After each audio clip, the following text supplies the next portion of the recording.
It's the eve of election day, so I thought I would do a quick election eve video. Thank you everybody for tuning in. I'm Joe Pometto, Joe the lawyer. What I want to talk about today is why everyone should register as an independent, right? We're all conditioned in this country to register as a Democrat or register as a Republican. And let's be honest, most of us, the vast majority of us, I don't know the numbers off the top of my head, somebody can Google and put it in the comments, we are the same party that our parents were. If your parents were Democrats, you're probably a Democrat. If your parents were Republicans, you're probably a Republican. Yes, some people come along and they change parties, okay, but it is rare. We all know this to be true. So why should you register as an independent? Well, there's something more to being an independent than just to registering as an independent than just getting out of the two-party system. Maybe this is a little strange, or maybe it's just common sense. Registering as an independent will make you more independent. What does he mean by that? What does Joe the lawyer mean by that? Well, and this is something that I learned through doing a lot of reading and watching. I like Scott Adams, the creator of Dilbert. Check out his YouTube channel. He talks about this. When you register with a certain party, you create the perfect conditions for confirmation bias. What is confirmation bias? In a nutshell, it's a bias that all of us humans have. And the way it works is, and I'm going to use this example, let's say that you are a Democrat. Okay, once you register as a Democrat, you are going to look for ideas and evidence that reinforces the fact that you are a Democrat. So you are going to look for evidence that supports the reasons that you are being a Democrat. Okay, it's just like if you root for a certain football team, right? That's your team. That's your squad. Okay. You're going to look at the best in them. All right. And you're going to look for evidence that supports the decision that you made to root for that team. And that's what happens when people register as Democrats or Republicans. There are studies out there, and I know because I've read them. I'm not an expert, but I was a political science major in college. Okay. There are studies out there that when someone for instance, senators and people in the House of Representatives. I don't know if any of you remember. I live in Pittsburgh, Pennsylvania, the great swing state.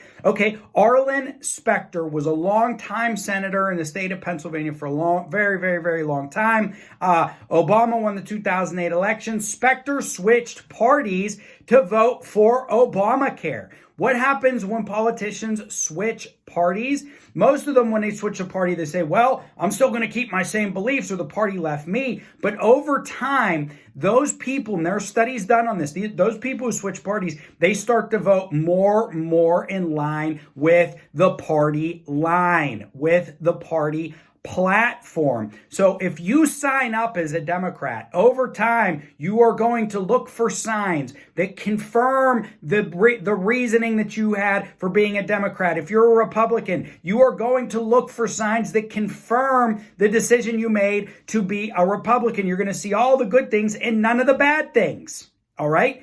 And over time, you will likely, and this is what happens to many people, most people, you are likely going to move further along the direction of that political party, more in line with their platform. So if you're on the right, you're going to move further to the right over time. With the left, you'll move further to the left. You might find a spot right there that fits for you.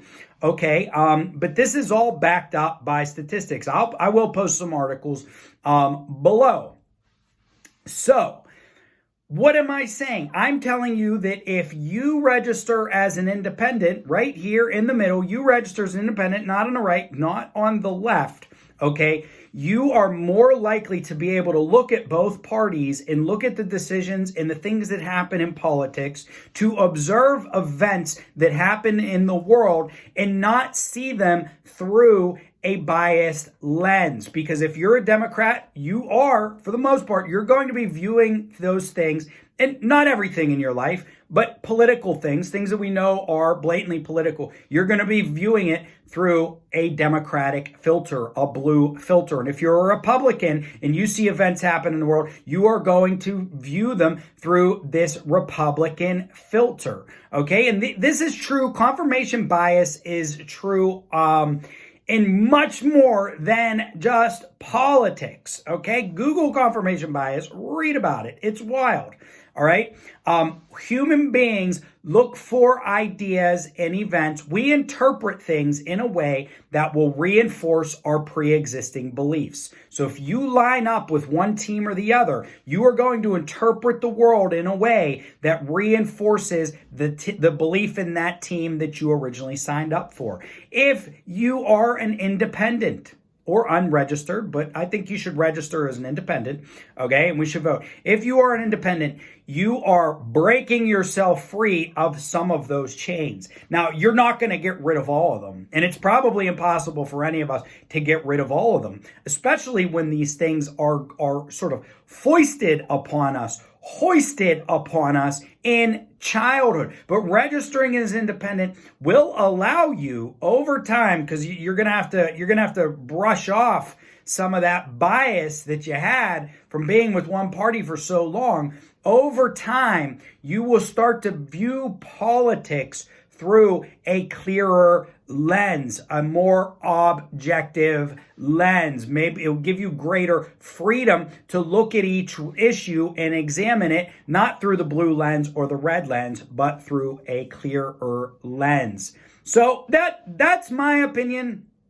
This is backed up by science. I'm not a registered independent, only because I haven't taken the time to do it, but I will be registering as an independent. I also think that it's, some people say, oh, well, I want to vote in the primary. I want to vote in the primary. Fine. I would rather be on the outside. I would rather be in a state which has 1/3 of the population is independents, and then force the people in those parties to cater to me, okay?